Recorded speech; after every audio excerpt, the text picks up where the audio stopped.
আসসালামু আলাইকুম ভাই। ভাই আমি অনেক কষ্ট নিয়ে এই জায়গায় দাঁড়াইছি। আমার জীবনে আমি কোনো জায়গায় দাঁড়াই না ভাই। আমার বাড়ি হবিগঞ্জ, আমি আপনি চিনবেন। আমার বাড়ি হবিগঞ্জ দুলিয়া খাল, আপনার বাড়ি সোনারঘাট। আলামিন ভাই হয়েছে, আলামিন ভাইয়ের সাথে আপনার যোগাযোগ হয়েছে।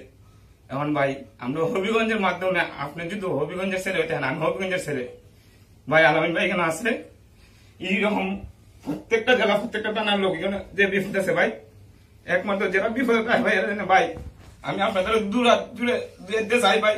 আপনার উচিলার জন্য ভাই আমরা একটা উদ্ধার হইতে পারি ভাই। এই জিনিসটা আমরা সারা জীবন মনে থাকবো ভাই। ভাই আপনাদের চাই ভাই।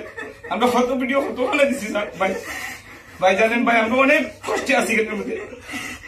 আমরা মা বাপ ফ্যামিলি কত কষ্ট আছে এগুলো বোঝাতে পারি ভাই। আপনার আমি অভিগঞ্জের মানুষ হিসাবে সবার পক্ষে কি ভাই আমরা দুটো পাঁচ মতো তৈরি করি ভাই। আমরা একটু উদ্ধার করেন, আপনার দ্বারা যদি আমরা উদ্ধার হইতে পারি ভাই। আপনার আজীবন আপনার কথা মনে থাকবো ভাই। ভাই একটু দয়া করেন আপনার প্রতি, আর কিছু পার না ভাই। আপনার হবিগঞ্জের মানুষ ভাই, একটু যদি উদ্ধার করেন আজীবন আপনার মনে থাকবো ভাই। ভাই আপনার ফেসবুক আমরা ঢুকছিলাম, ঢুকতে দেখছি ভাই আপনার কিরকম আজ করছেন না করছেন ভাই। আপনার একটু দয়া করেন ভাই।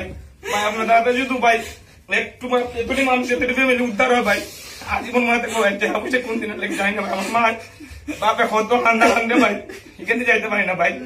2 লাখ 3 লাখ টাকা খরচা করে এখানে যাওয়া আমরা অসম্ভব। যদি আপনারা উদ্ধার না করেন ভাই আমরা যাইতে পারতাম না। দেখো ভাই, ভাই একটু দয়া করেন দেখেন ভাই। যদি মানুষ এরকম মানুষ বিপদে না থাকলে মানুষ খান ভাই। বিদেশ মানুষের মেয়ে আর মানুষ বিদেশ আয় একটু সুখকে রাখবার লাগি, দেশটা একটু সুখকে রাখবার লাগি।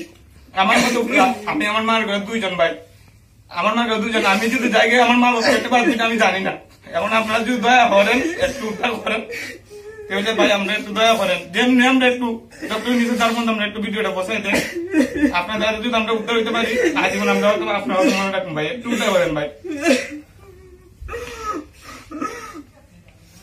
আসসালামু আলাইকুম ভাই। ভাই আমরা লিবিয়াতে আসছি বৈধভাবে, বিএনটি হইয়া ভালো লিগেল বিষয় দিয়া।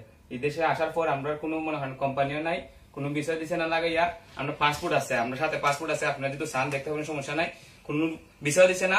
পাসপোর্ট আকামা টাকামা কিছু লাগাই দিচ্ছে না। আমরা কিন্তু ম্যান পাওয়ার করে আছি, বাংলাদেশ সরকার ম্যান পাওয়ার করে, অরিজিনাল ম্যান পাওয়ার করে কিন্তু আমরা আছি। এখন ভাই আমরা লিবিয়াতে আছি, লিবিয়া মিসরাতে আছি। মিসরাতে একটা ক্যাম্পের মধ্যে আছি, এম্বাসি আমরা একটা ক্যাম্পের মধ্যে রাখছি। এটা কোন জায়গা আমরা কিন্তু জানি না। আপনি যদি জানেন আমরা যোগাযোগ করি, আমরা এই জায়গাটা তথ্য বার হয়ে দিয়ে দিব। আমরা এই জায়গায় কোন জায়গায় আছি আমরা জানি না, আমরা বাইরে বার হইতে পারি না। আমরা এই জায়গায় বন্দি কারাগারের মতো আছি, জেলের মতো ভাই। বাংলাদেশ যেভাবে মানুষের জেলের মধ্যে বন্দি কারাগার থাকে, এইভাবে জেলের মধ্যে আছি ভাই। এখন ভাই আপনার দ্বারাতে ভাই আমরা মনে হয় সরকারের কাছে আবেদন চাই, আমরা যাতে দেশের সব লোক যাইতে পারি ভাই।